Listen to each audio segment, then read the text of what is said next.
It's our honor and privilege to have the Reverend John Buehrens here, our former minister, a past president of the Unitarian Universalist Association. My irreverent friend Barry Whittemore says that John Buehrens started at the Tennessee Valley Unitarian Universalist Church, went to the big church in Dallas, and went to the bigger church in New York. So he says he went from TVUC, and it was all downhill from there. So we're looking forward to hearing more about you both. Thank you. You're the only congregation in the denomination that ever produced two presidents of the denomination. Robert Nelson West, who was the second minister of the congregation, was sentenced to a harder row than I had. He was minister during the 1970s. Those were tough years for liberal religion. Not unlike what we're going through now. A kind of turn into individualism again. And a forgetting that we are made by one another. And that we have a social obligation to one another. So I want to start this evening, having just passed by the temple and knowing that this is Shabbat, to pause just for a moment of silence together as we think about the horrors going on in the war between Israel and Hamas in Gaza and the people affected thereby.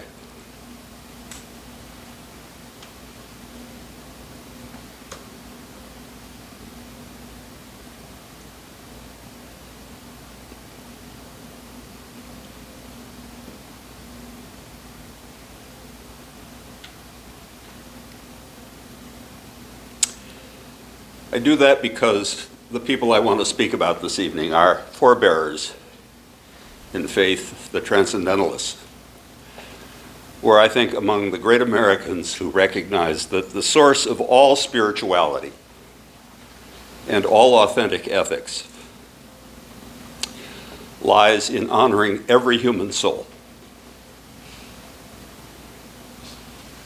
as of transcendent spiritual worth.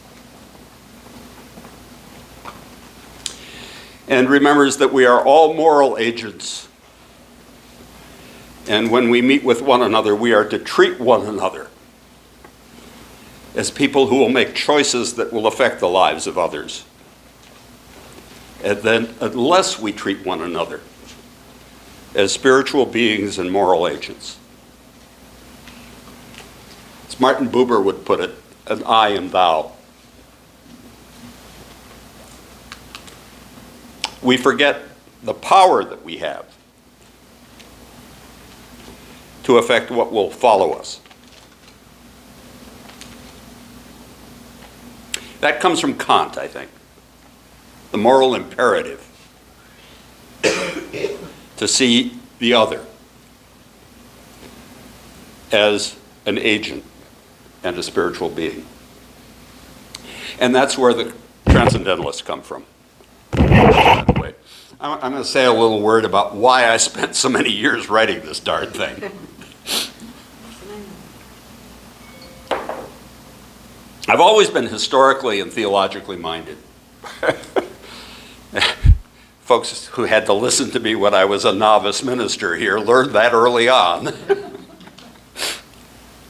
But I think I also was influenced by my time here in Knoxville by the fact that right down the road here was the Ossory Circle,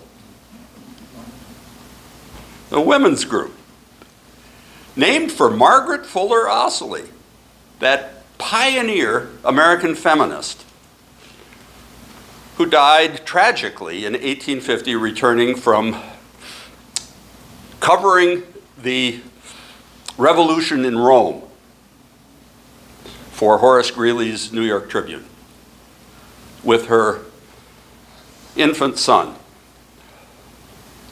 Angelino, and the baby's father, Giovanni Ossory. Now, frankly, I don't think they were ever married.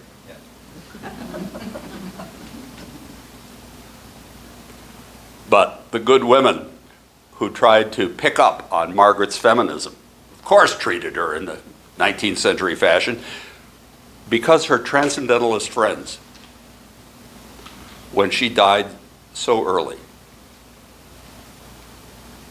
published the memoirs of Margaret Fuller Ossoli, which was the bestseller in America until just a couple of years later it was swamped by another little book called Uncle Tom's Cabin.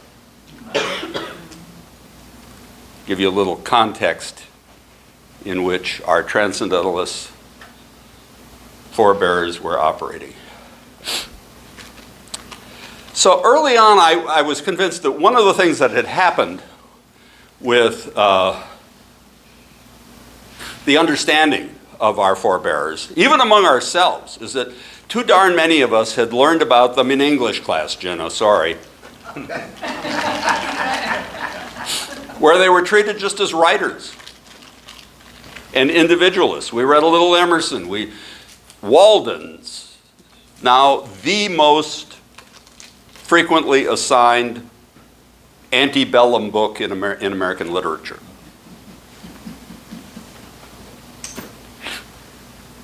It's not as good as Thoreau's journals,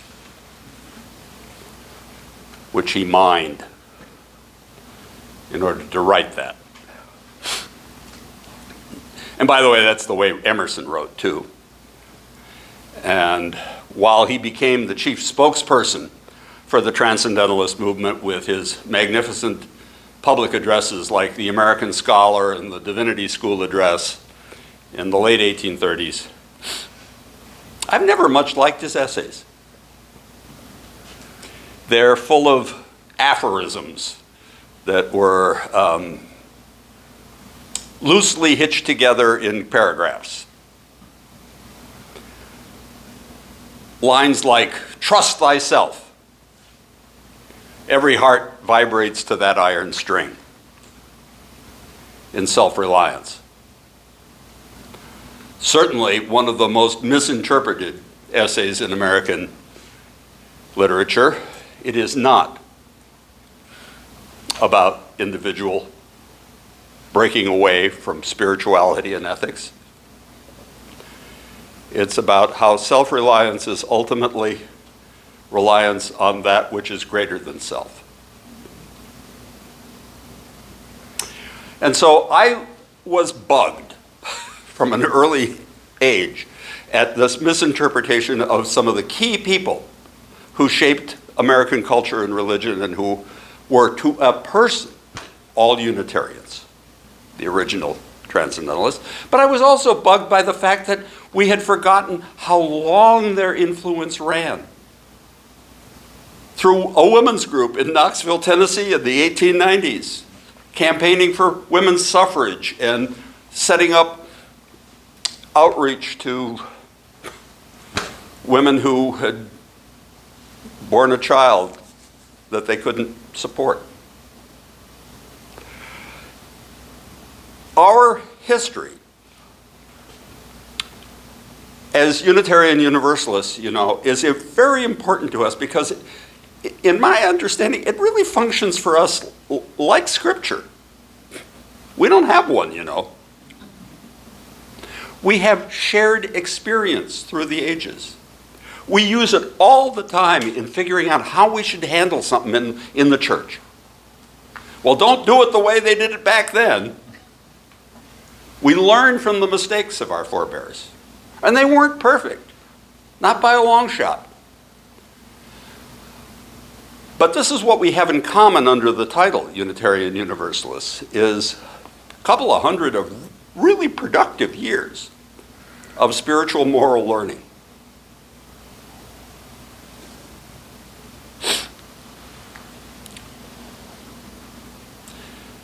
We can be proud of the fact that somebody like Thoreau was, at least in his journals, probably America's first climate scientist. He actually measured, when does that flower come out? This year, the next year? We can be proud of the fact that he knew when it was right to say the hell I will to government in civil disobedience. But the kind of differentiating individualism that represents, and the location of transcendentalist individualism out there around Walden Pond and Emerson's house, with Bronson Alcott, the arch individualist, down the road, always seemed to me to mislocate the whole transcendentalist tradition, because it was far more of an urban church phenomenon than we ever learned in English class. Its real center, in my view and in the book, was Elizabeth Palmer Peabody's bookstore on West Street in downtown Boston, just off the Common. She was the first person in America to use the word transcendental in an essay. She'd gotten it from reading Coleridge, who was a major conduit of German idealism into the English language. His own interpretation of the difference between mere understanding, empirical knowledge, and reason, which for him meant the moral intuition of what is really of importance,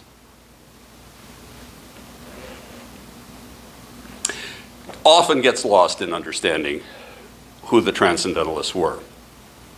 And it bugged me how many of the most important figures in really shaping our religious tradition in the church going forward were left aside if you just focus on Emerson, Thoreau, and maybe Margaret. At least she's finally being taught. At least the Library of America is finally going to add her to their canon of the Transcendentalists. The group broke up after only 4 years of meeting. Ministers, young ministers, the youngest of them was a fellow named James Freeman Clark. And when I was president of the association, I kept his portrait over the mantle in my office to kind of watch over me. Because A, he was an evangelist of liberal religion. He was one of the first Unitarian ministers to take our movement west of the Appalachian Mountains.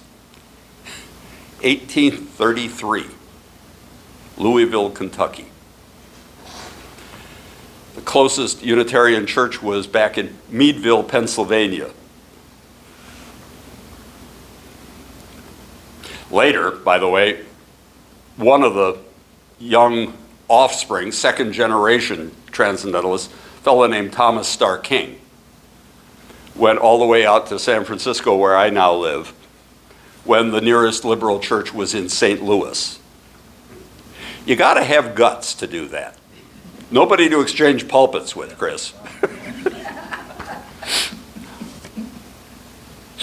Clark becomes the thread figure in my narrative, because I also thought that the basis of the moral intuitions of the Transcendentalists in Kantian German idealism had been forgotten. And Clark was a student of a Unitarian minister named Charles Follin, who taught German at Harvard, having been expelled from Germany. Well, look who's here, Rosemary and Jean. Jean presided at my ordination 50 years ago.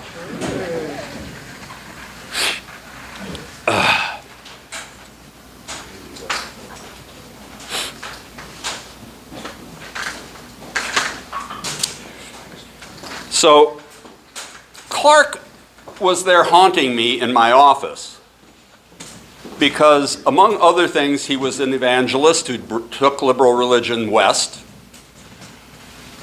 But I also realized that he was successful at one of the things I was charged to do as president of the association. He was friends with everybody. He was friends with people he didn't agree with worth a damn. He'd hang in and converse with them and say, you know, I had to tell your people when I exchanged pulpits with you that I don't agree with you, but I love you. He did that with Theodore Parker, one of the most influential of the Transcendentalists, who was a little bit more radical in his theology. He was moving toward what I would call the post-Christian end of the denomination. Clark was grounded in wanting to be a disciple. That's what he called his church, the Church of the Disciples. He figured, if I can get people to live the religion of Jesus and not the religion about him. Like that. Maybe something will change around here. Still an open question, and one that in our interfaith dialogues is still a valid question for us to raise. Now,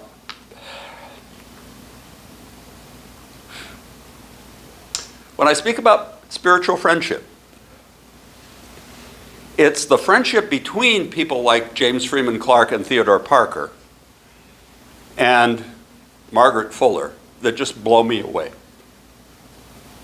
because they were lifelong commitments.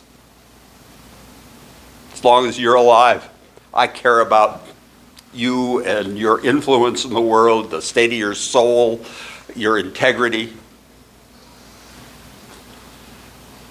When I served as president, I literally started every day praying for my colleagues. It's tough work, just being a minister. It's gotten harder the whole 50 years that I've been in it.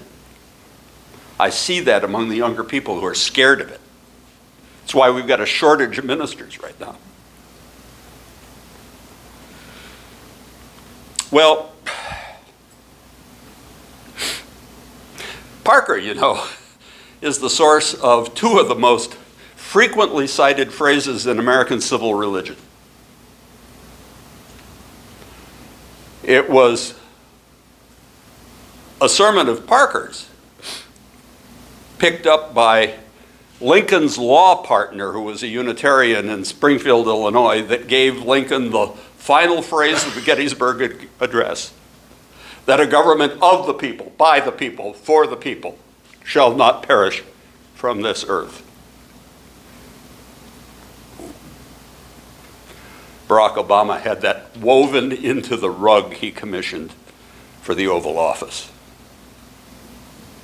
The moral arc of the universe is long, but it bends toward justice. Right out of a Parker address.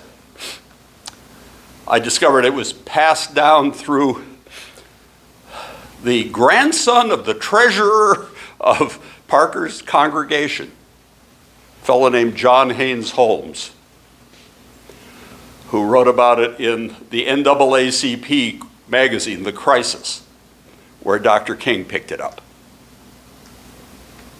Also in that same rug of the Oval Office. Don't let anybody tell you we've never affected things in this country. But the charge that's on us from the people who stand behind us is a heavy one. It's to continue to make that kind of difference in the time that we are in. I started this book thinking, you know, the story is so much more dramatic than anybody has ever told it. I'm going to write this like you'd write the plot of an opera. It opens with a wreck at sea, the burning of the steamer Lexington on Long Island Sound on a January night in the year 1840 with the Reverend Charles Follen, Clark's German teacher from Harvard, now a radical abolitionist Unitarian, dying at sea amid burning bales of cotton. I'm trying to remember the name of the director who did Boyhood. He he was profiled in the New Yorker saying that the film he really wanted to make was about the Transcendentalists, but he couldn't figure out how to do it without too many people in old-timey costumes sitting around in a parlor talking to each other. Which doesn't make a movie. I tried to sell him this. I still think it could make a great movie. The irony of Follin's death actually led the spiritual father of American Unitarianism, William Ellery Channing, who was the mentor of most of these Transcendentalists, to spend the last 2 years of his life really sticking his neck out on two issues: freedom of conscience and in the pulpit, and the ending of slavery. You know, Boston was full of people who owned the cotton mills. Nobody wanted to upset the financial interests that were tied to slavery in the South. And it took some people who really had the guts to say, you know, that's rank materialism. Another interesting thing about the Transcendentalists is that almost to a person, their leadership was made up of people whose grandfathers had been leaders in the American Revolution. Emerson's grandfather was the minister in Concord who watched the fight break out at the Old North Bridge. Theodore Parker's grandfather was the head of the Minutemen in Lexington when the first people were killed there. Margaret Fuller's grandfather was a minister in central Massachusetts who was fired for not being revolutionary enough, and then went into politics. And her father was a congressman. Congressman, by the way, who wrote back to her, Margaret's mother, "Tell little Margaret," his eldest child, "that I love her if she learns her Latin." By 6, she could recite Virgil to Daddy. She was the best educated woman in America when there were no colleges any woman could go to. She held conversations for women that were aimed at drawing out their ideas, especially about things that their husbands had been learning at college, Greek and Roman mythology and history and the like. Oh. She studied German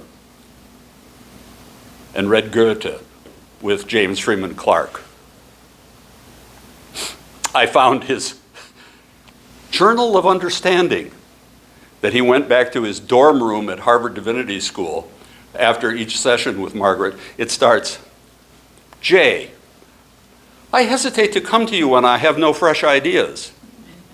M, what makes you think I'm interested in your ideas?"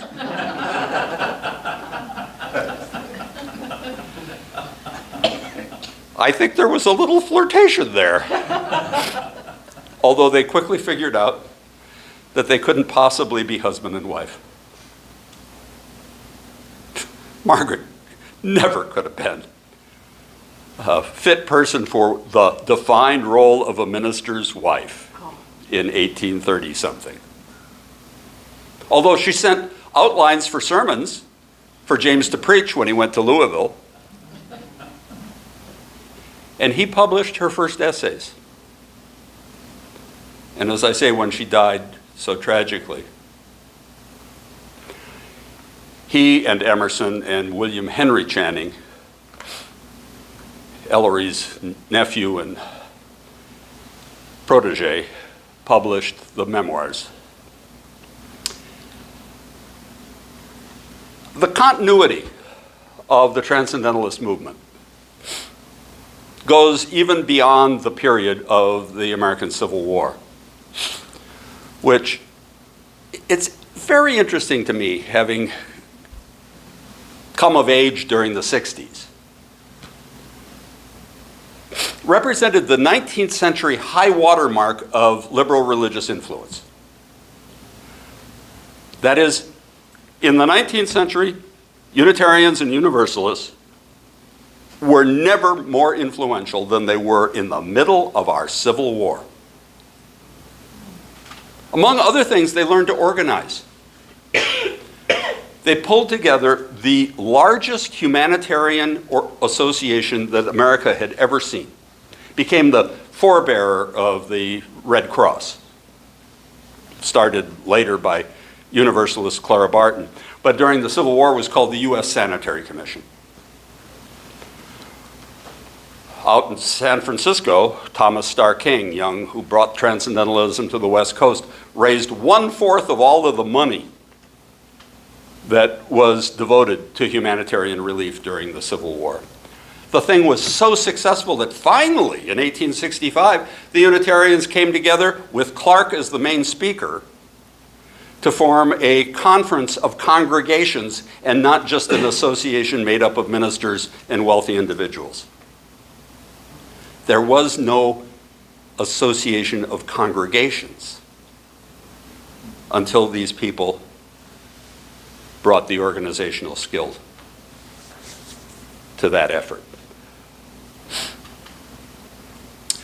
Clark was the minister to Julia Ward Howe, who during the middle of the Civil War, of course, penned the immortal battle hymn, which is not a military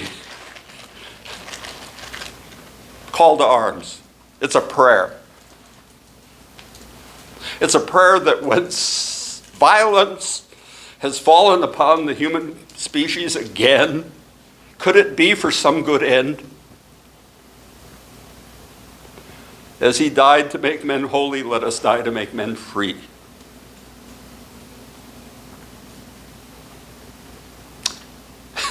In Clark's congregation, everybody belonged to what I will call on Sunday morning the priesthood and prophethood of all believers. Every single member could participate actively in worship. We take that for granted these days. Not in the 19th century. This was new news. Women could preach. Julia Ward Howe became the first president of the first Women's Ministerial Association in the United States. She never went to any seminary. Clark assured her that she didn't need to. She was a minister by nature and by voice, at least once her husband died. He didn't want her speaking in public or writing anything in her own name. Her minister drew that out of her. Not that Sam Howe was a bad guy. He was one of the secret six who helped fund John Brown's raid on Harper's Ferry, along with Theodore Parker and 3 other Boston Unitarian Transcendentalists, and one guy who was only a sort of a Transcendentalist by association, Gerrit Smith, New York, who was the uncle of Elizabeth Cady Stanton, the great suffrage advocate. Well, I've rambled around in all of this, probably long enough so that I've confused some of you and intrigued a few, I hope. And I promised Chris that I would only discourse for a while, and then mostly what I want to do is dialogue with you, because I think there's still a call upon us that comes straight out of the Transcendentalist tradition. Among other things, these were the first people in America to get really serious about trying to understand somebody else's religious tradition. The first Buddhist text published in America was in the pages of the Dial when Margaret Fuller was editing it, translated not from Pali, but from French, by Elizabeth Parler Peabody.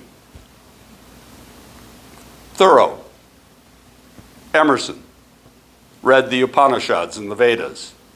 You can't read Emerson's poem Brahma without understanding that. To the end of his life, post-Civil War, James Freeman Clarke was publishing essays in the Atlantic called The 10 Great Religions, became a 2-volume work that went through 22 editions. He was corresponding with liberals in Japan and in India. This is part of our heritage. Every significant international interfaith effort on this planet has been seeded by Unitarians and Universalists, although we frequently forget that.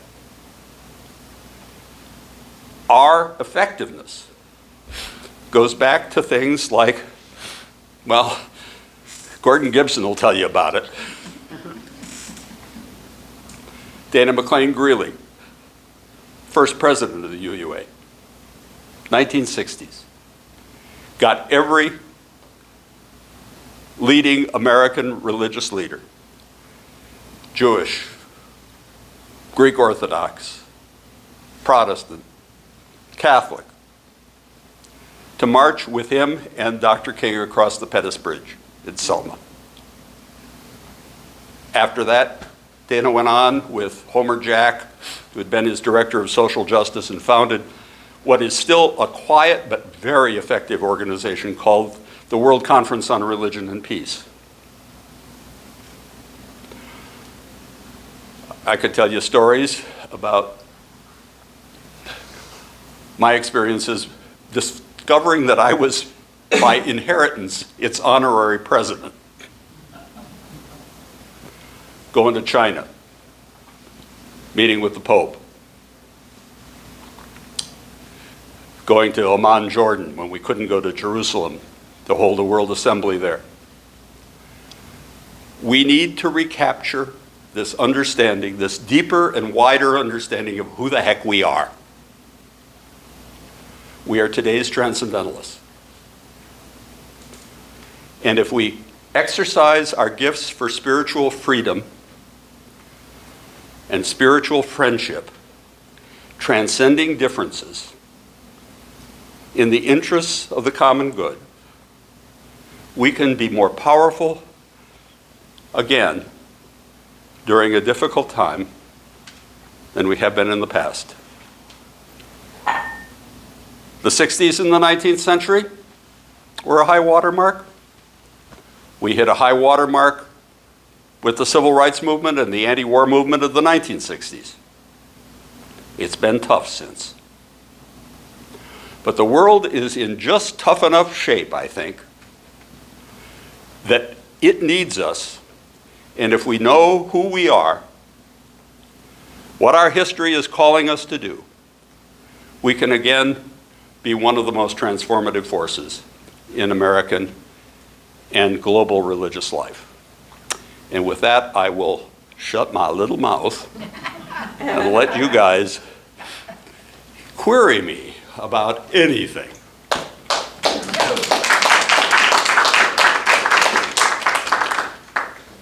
Yes. Side comment, I'm glad you said something about Barack Obama, because I've been to his Unitarian Sunday school class in Honolulu. He grew up with his Unitarian grandparents, and he had to keep it quiet when he ran for president. I actually interviewed the woman who was the director of religious education when Barack was in the Sunday school, and I asked about him, and she said he was quite well behaved. Yeah. Yeah, so Unitarian Universalism is a phrase that we now put together easily. Yeah. It was separate. So were they the same and didn't realize it, or? No. So are you talking about Unitarian? Yeah, no, the Transcendentalist movement came out of the Unitarian side of the family. There were a few, but precious few, Universalists who got it about higher criticism of the Bible, which was one of the basic things that led to Transcendentalism. You got to read the Bible in historical context. Okay? Emerson's older brother, William, who was the third William Emerson in a row, was expected to be the 8th generation of the family in the New England ministry. He went to Tübingen in Germany and studied the higher criticism of the Bible. came back and said, I now know so much about how the Bible was put together, I can't preach it. Because the people out there still expect it to be preached, as it were, as having ultimate authority. And then their Aunt Mary, their dad had died when the boys were 8 and 10. He was the minister of the First Church in Boston. Aunt Mary grabbed young Waldo by the ear and said, well, then you're going to be the preacher. He didn't feel a call to the ministry. He was never comfortable being a pastor. And he quit the ministry when his first wife left him enough money that he could get out of it. But all of the Transcendentalists come out of the Unitarian side of the family. It's actually a little bit tragic what was going on with the Universalists in the same period. They were becoming spiritualists. It was, in a funny way, their equivalent of, I don't have to go through the Bible or through the minister to have a spiritual experience that makes life meaningful. And of course, when I wrote this book, one of the things that just shocked me was there wasn't a single human being that I wrote about who didn't have a child die, a spouse die prematurely, go some horrible tragedy. And many of the people during that period on the Universalist side had decided that, well, they didn't quite agree with the idea that when you die you go straight to God, because there were some people who didn't deserve that. I always say it was sort of like they thought maybe they need to sit on the naughty step for a while. Purgatory. Well, hovering around us, but then maybe accessible to us to have some conversation about what they'd done wrong or what they could teach us. But mostly, the seances were led by women, heavily from the Universalist side, who had lost children.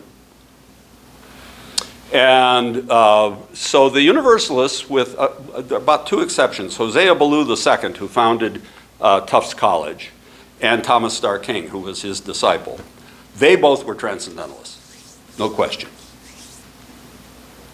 Thomas Starr King was utterly brilliant. Guy taught himself, never went to college, gave himself the equivalent of a Harvard education between the time that his father died when he was 15 and when he turned 18 and became principal of a high school. At 24, Harvard gave him an honorary master's degree. He was the most eloquent lecturer in New England. When Parker couldn't go out and keep a date, or Emerson couldn't, they sent Thomas Starr King. And in the 4 years he was out in California, the book kind of winds up out there. There is such a thing as Western Transcendentalism. That's not because I live out there, that's not what I'm working on. There's a great scene toward the end of the book of Emerson coming and preaching in the pulpit in San Francisco. I hope I do better on Sunday, Chris, because the only thing they remembered about his visit was he knocked the flowers over.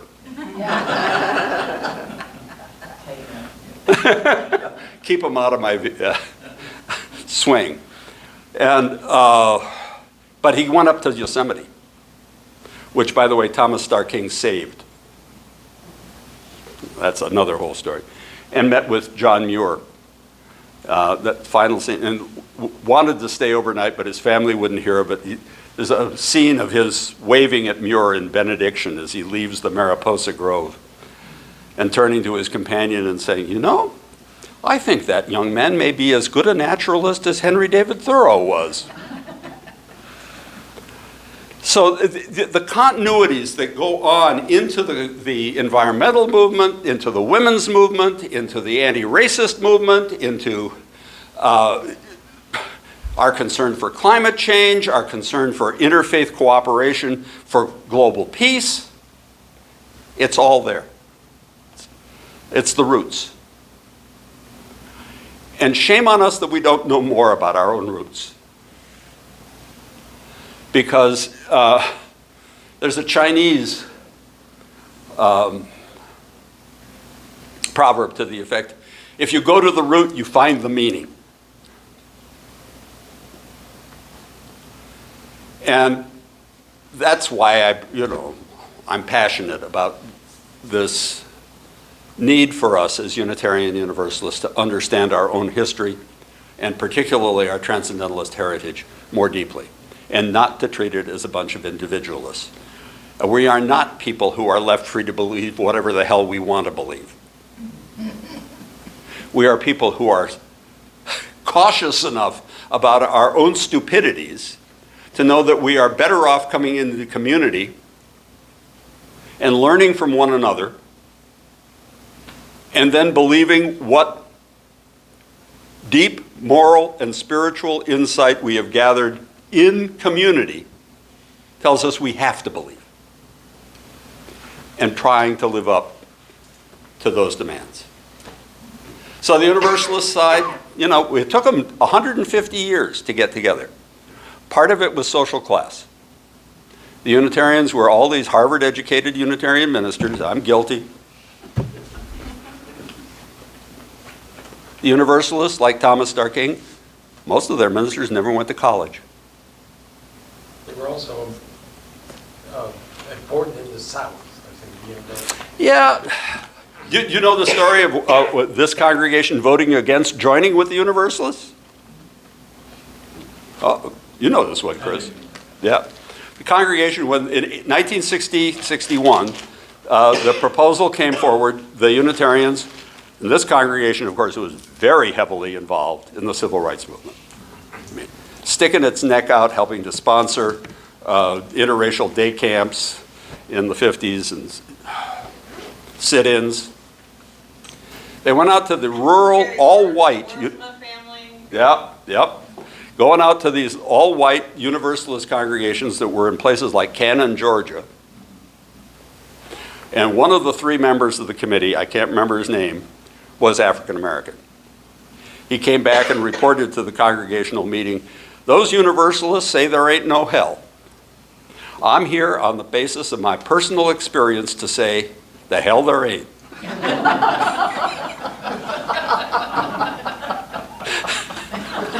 Now, I think he misinterpreted their theological intention. Actually, what they said was, it's here on earth. It's not the next life. And we got to do something about it. But it was class. The Southern Universalists were a bit of a disappointment. Some of them refused to join the UUA when the merger took place in the 1960s. But, you can't get everybody. Reminds me of, well, never mind. Anybody else? John, why is it that given the depth of our history, the vast resources available, that we are a relatively small denomination to this day? And I wonder... Well, we don't make it easy, Jenna. Okay. We don't. I mean... What do you mean by that? Well, I think it's at two different levels. One is we've always had a bias toward people who are either highly educated or very well self-educated. Yeah. Sorry, no, I agree. I grew up in the church. Yeah. I always think of all the people that I grew up with were always either professors, Yep. teachers. And that's tied to the fact that, we're not handing out simple answers. You're going to be in a kind of perpetual debate with other people. Hashing through stuff that, what should should tolerance go up on the wall? Yeah. We had that conversation. Yeah. Should we paint the Oh, or okra, or That- whatever. it never fails, you know. This is my 52nd year in the ministry, because I actually had a couple of years of ministering before they actually ordained me. And it's a challenge. Democracy is a challenge. We are hyper-democratic. So that's one of the reasons. I also think that the Universalist side of the family had a thing going where one of their critics said back in the 1850s, people come and learn there's no hell, and then they go home and say, well, that's enough. That's all I needed to know. Can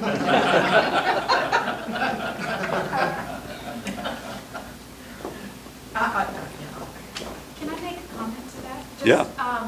I just came to the church a couple weeks ago and just recently found out that something like this existed for me. Yeah. I had no idea that all the thoughts I've had my whole life were justified by an organization that believed the same thing. And it wasn't easy to find. I told Chris, I Google searched love-based faith and peace-based Wow. church, and it led me here. But it took Googling. It wasn't. Yeah. I grew up in a very staunch opposite. So. Yeah, and we have not been, this is one of the reasons I like Clark. I said he was a liberal evangelist. He wanted to follow, and one of the great things Emerson once said was, go where freedom is not and say I am for it. I used that line when I became minister, left here and became minister in Dallas, Texas, which was like out of the frying pan and into the fire.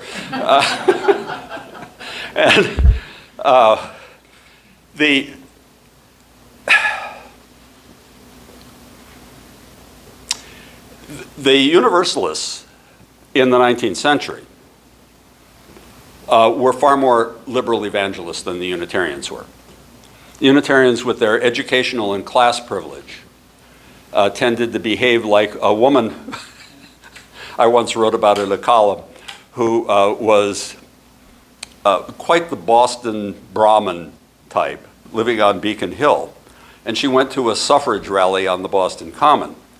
And one of the young women admired her bonnet and said, Madam, I must know, where did you get that magnificent hat? To which the older woman replied, my dear, Unitarian ladies of Boston's Beacon Hill do not get their hats anywhere. We simply have them. And you were expected on the Unitarian side of the family, with a few exceptions like Clark really sticking his neck out, to kind of think your way, or like you, stumble your way into the liberal church. They didn't proselytize. They were proud of it. I think that's a bit of a mistake myself. I think that was one of the important parts of your presidency, was to kind of lift up an evangelical approach to Unitarian Universalism. And I think it carried on for a while, but I don't, it doesn't seem to be a big thing now in the law. Yeah, well, what got me sentenced to 8 years of service was this thing. The original, this is the first edition of a book that was later retitled A Chosen Faith. It's now been in print. What I have. Yeah, it's now been in print since 1989. I'm embarrassed by it because it's got too many references to people who are long dead as living. And I've been working on Sophia Betancourt. If she, back in the 19th century, she would have been Sophia. To partner with James Ford, who is one of our leading UU Buddhist leaders, and write a new book that is addressed to people for whom the question now is, I feel a spiritual and ethical tug. Where is and why do I need a community? The book Forrest and I wrote was about how we manage to integrate, like the Transcendentalists, wisdom from multiple traditions. And a historical critical approach to our own tradition. So I'm a big fan of let's get back. I've talked with Sophia about this. I think she gets it. But this is a tough time coming out of COVID and the lockdown. And we went over a little demographic hump about 20 years ago when our Sunday schools started to shrink because we were done with the post-war baby boomlet. And so a lot of our congregations are older. They're not the young families going out and talking to other young folk about how, wait a minute, there's a place where I can actually have some spiritual nurture and not park my brain at the door. We got to do that again. We really do. At every place I go, I'm now serving part-time a congregation in Petaluma, California, 40 miles north of San Francisco. That's booming because it's one of the places where young families can afford. And because they've overcome one of the gaps that also inhibits liberal religion. It takes money to bring people in. And they have one woman whose son went to work for Tesla years ago and bought them a church.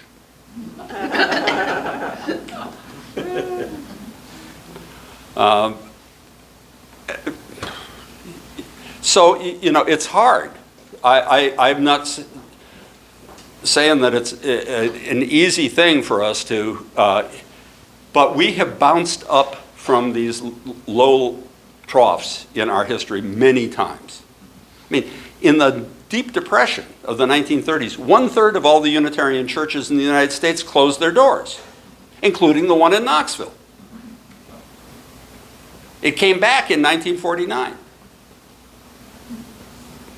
And thank God, I'm going to preach about this on Sunday.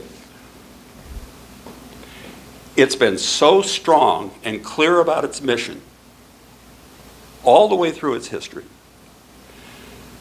proving that this is a really an authentic community of faith, that they took me when I was 25 years old and wet behind the ears, made all kinds of mistakes, and still is here,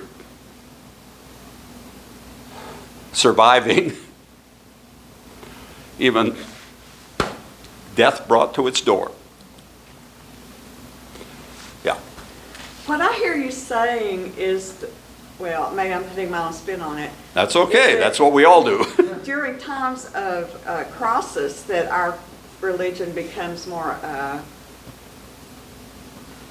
grows more. And during times of complacency, we kind of That's right. lose it. I think that's right. You can see that even in the last 50, 60 years. When I say we hit a high water mark in the 1960s, I'm not joshing. We really did. Congregation in San Francisco had 350 kids in the church school, over 1,000 members, built a big new wing that they called the center. By the 1970s, which was called the me decade, so when I arrived here, the culture of narcissism was beginning to sweep through America. And by the way, it's done nothing but get stronger. You know, we managed to elect the narcissist in chief to the highest office in the land. That narcissistic individualism, that consumerist individualism, is now the cultural sea that we swim in. The one thing that we got to watch out for, even within the church, is, I'm sorry, you're not always going to get what you want. This is not Amazon.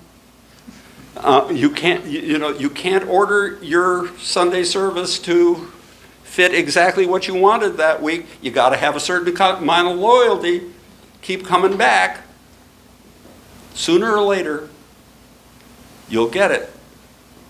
That what you're getting here is training in being a productive member of a diverse human society. But the culture right now sucks. I have a teenager, so I can attest. God bless you, honey. I think it's hardest on the young. And it's hardest on parents. The economics of a society that is now the haves and the have-nots means that anybody trying to raise a family is trying to work 2 jobs or more. I see it even with I retired to San Francisco because my older daughter and her husband and my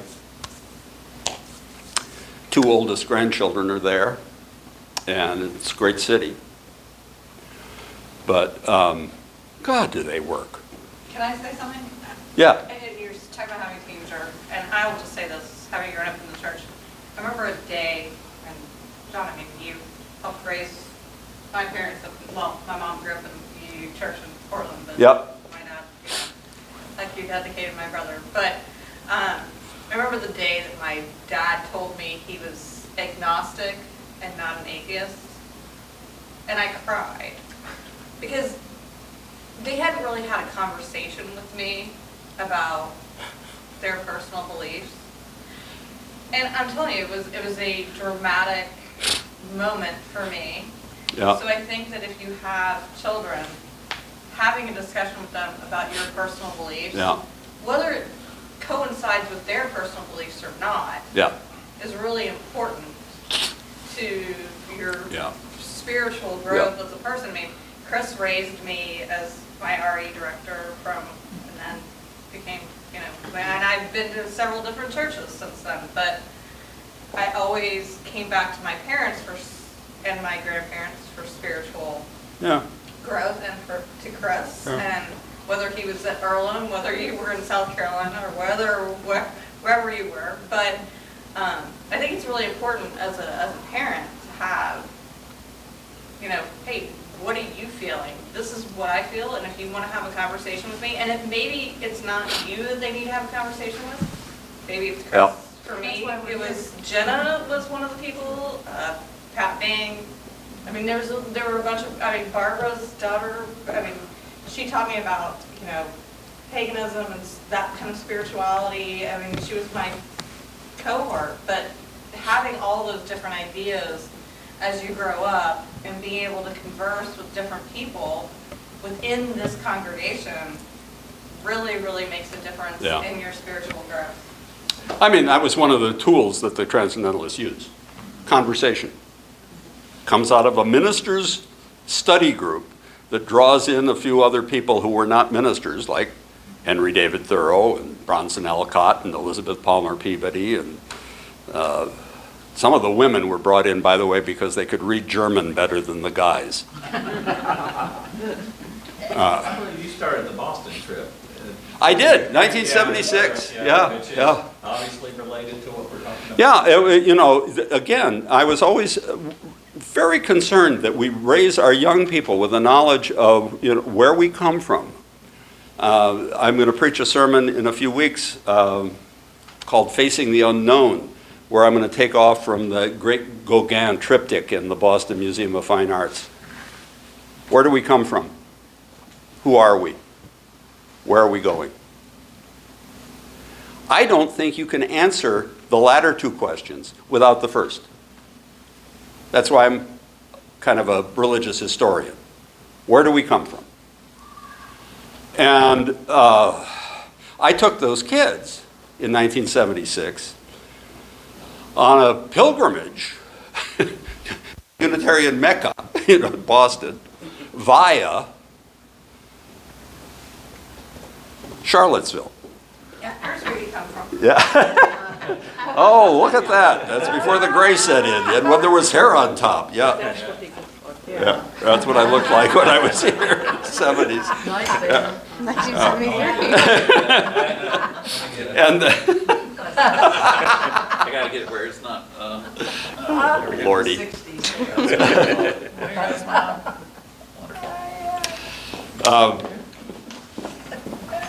The, that trip was hilarious. We wrestled with Thomas Jefferson's ideals and his enslavement.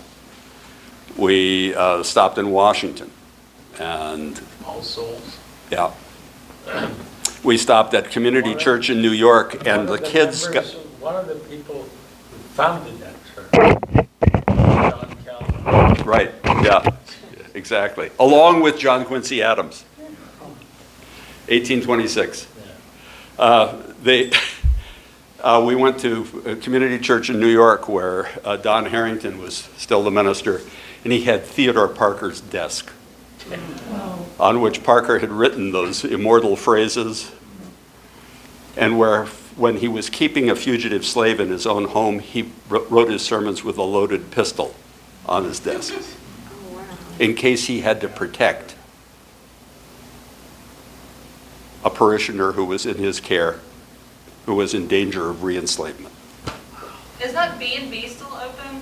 Does you guys? They still have, it's gotten a little complicated. They're in a real estate transition in New York. They don't have the guest house, but they have guest options. Yeah, exactly. I just remember sleeping in doing the Boston trip, going to New York first and sleeping. Yeah, in their guest house. Yeah. And then we went to Boston and we slept in that B&B. So what my favorite, the original trip, which is in 1976, the kids came back and did a service. And one of the slides depicted all of them with their little butts up in the air, bowing down on the steps of 25 Beacon Street. Did they get to ride the elevator? There was one young man with a very broad East Tennessee accent. He had put in a special request that when we got to Boston, we would see not just all of these religious things. He wanted to see Old Ironside, the USS Constitution in the Boston Navy Yard. And yours truly, one of my many mistakes, I didn't check the schedule for closing that national monument. We got there at 4:30, it had closed at 4 o'clock.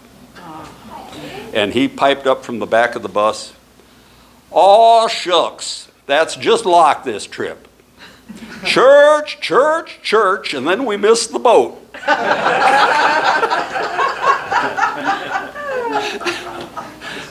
I'm writing a memoir.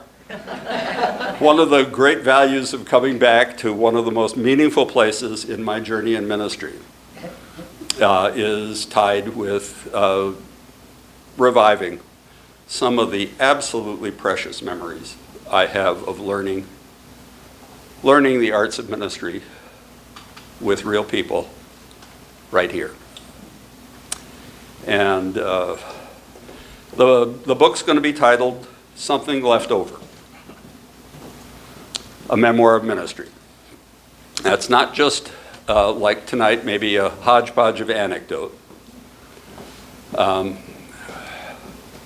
It comes, as you'll hear on Sunday morning, from a line used by one of my first mentors, who was an African-American Unitarian Universalist educator, who ran a youth leadership development program that I participated in for 2 important summers, right before going to seminary and after my first year there.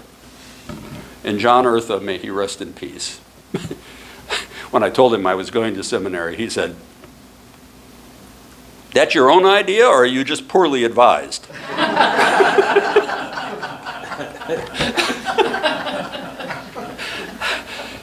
John had a fabulous line that he would use with young people, whether they came from a troubled family in the inner city or from suburban privilege. Anybody can be a leader. Leadership is nothing more than having something left over after you take care of yourself, to take care of somebody else, and then to work together toward that dream of beloved community that brings us to camp and to church, and that's never quite fulfilled, but that is ours to work on for as long as we are alive. Bill Sinkford, who succeeded me as UUA president, first African-American leader of our denomination, was the guy who introduced me to John. And together we did John's memorial service. You pass the torch from one generation to the next. But we don't talk enough. I think she's absolutely right. Across generational lines about what really matters, the doubts, the deep convictions. I love it that her dad said he'd gone from being an atheist to an agnostic. That's one of the things we do. We take off the rough edges.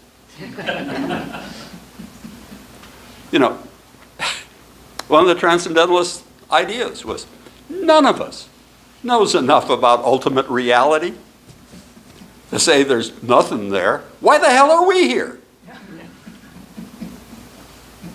For reasons that suggest that there's a creativity that's not of our making.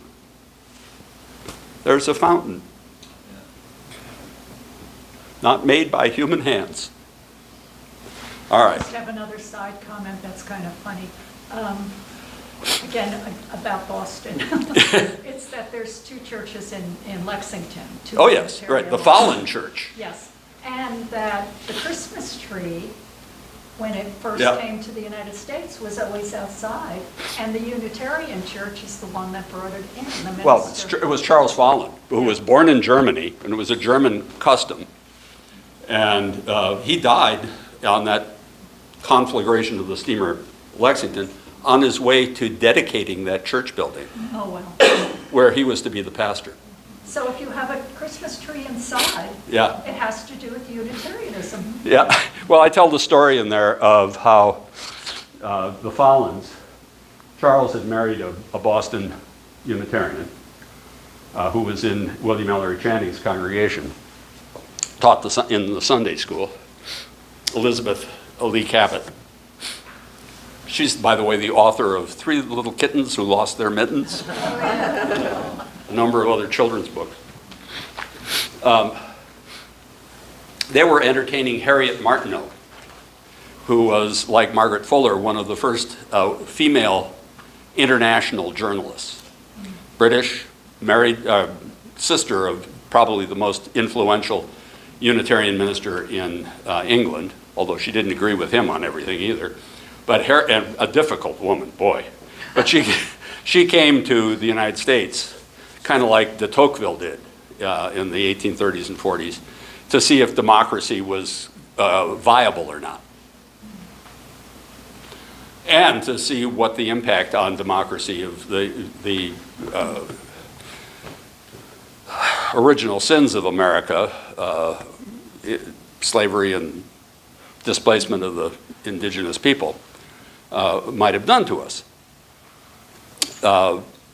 It was her story of experiencing the Christmas tree at the Fallen home while she was their house guest that made it not only into the American press, but even back in England, where all things German were suddenly possible because Queen Victoria had married a German.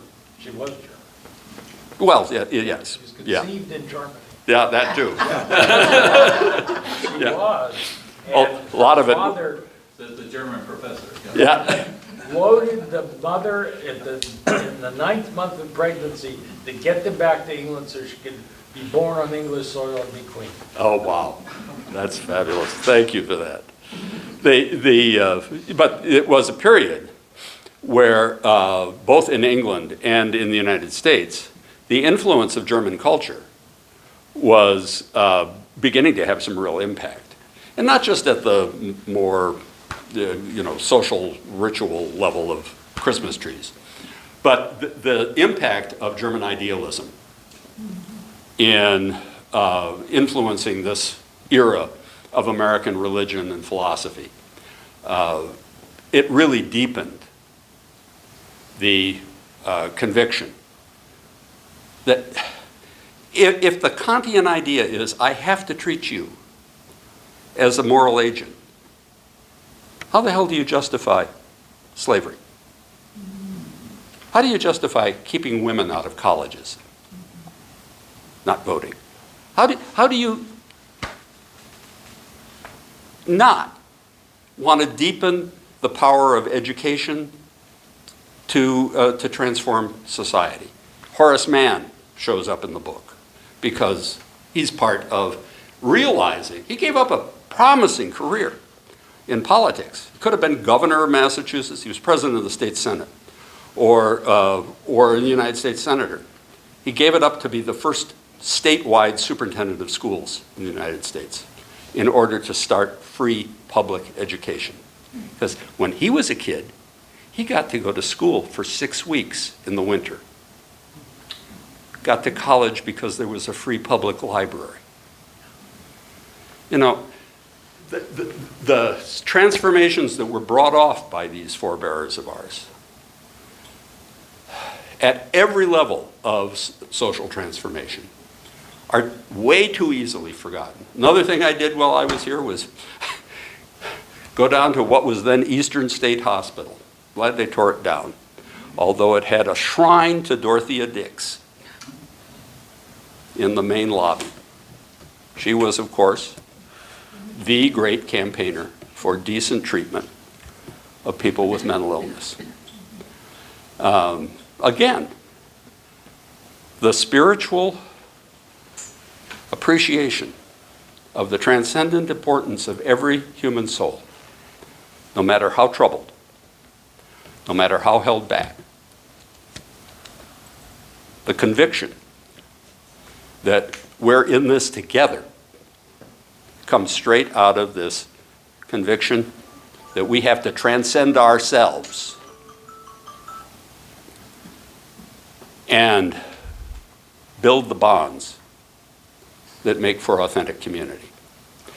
And with that, maybe I ought to wind this up. Thank you very much. Yeah. We're getting copies of the book, John. I didn't, but that behemoth called Amazon's always got it. You can get it from the UUA bookstore. One of the sad things, my book came out right before the lockdown. I had 5 book tours, all planned and scheduled. I got to do half of the first one. And so I think you can even get a few remaindered copies. Both the press and I were disappointed in the sales and adoption. Yeah. Have you talked to Ken Burns? I did. I actually pitched him straight on. And I knew I'd lost when he folded his arms like this and said, I'm booked for the next 10 years. John, are your, you did some online courses, are those still? Yeah. I've done a number of iterations of this because I couldn't get out in person. Some of my colleagues arranged for me to do online courses. In a few instances, like tonight, it's a one-shot, never quite the same. But I did a few that are still, I think, up on YouTube. Chris, maybe we can research where those are. Yeah, they are. They're still there. All Souls in Washington had me do a whole series when Kathy Rowlands was their interim minister. She had me do a whole series based on some of the major themes in the book, and that gave room for people to really talk about the women transcendentalists, about the complexies of dealing with abolition and anti-slavery during that period. People get too simplistic about that. You want to ask who was an abolitionist? The question is when. And what were they suggesting were the means for ending slavery? And here again, I think the Transcendentalists were way out there in figuring out both early on that it had to be done, and then working out how it could be done. I mean, the title of the book comes in no small part, not only from the opening scene of the burning of the Lexington, but it's from Frederick Douglass, who was very close to Theodore Parker. They worked together on fugitive slave issues in Boston directly. When the Dred Scott decision came down from the United States Supreme Court in 1857, you think some of the decisions of our Supreme Court lately are bad. Dred Scott makes it. And they finally got rid of taunting out of the Capitol. Yeah.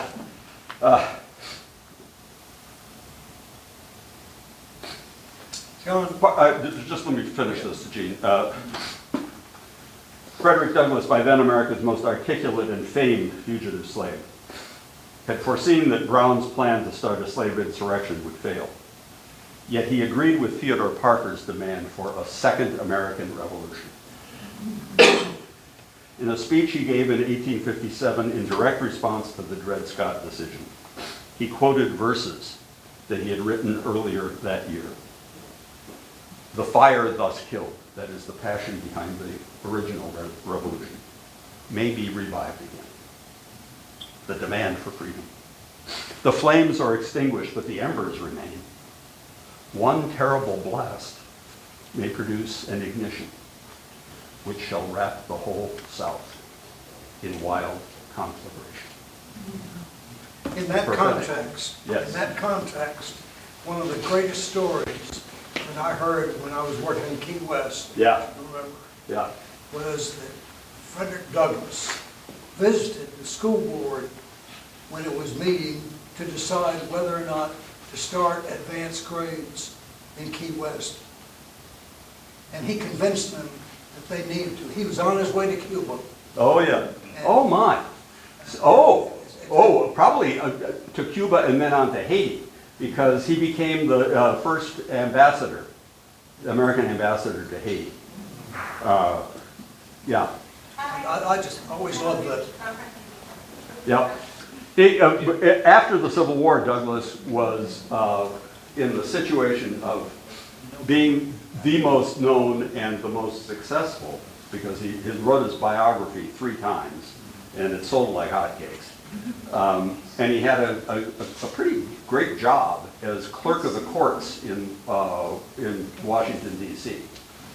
And every third cousin he ever had was after him for money.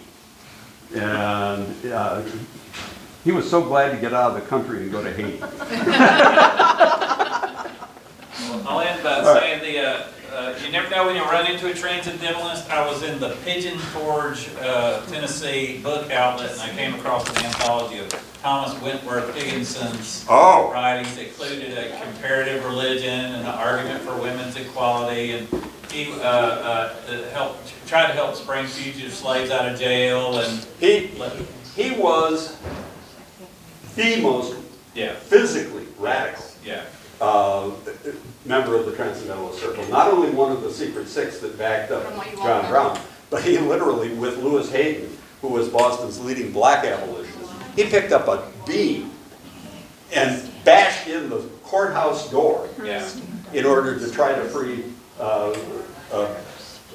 Brown in 1854. And he was the commander of the 1st Regiment of African American troops that were from the South. Yeah. That were, and he wrote in in that anthology is a description of the conversations that happened in the camp, and he did so lots of fascinating and interesting people. Like the guy who was the young colonel of the 54th Massachusetts Volunteers.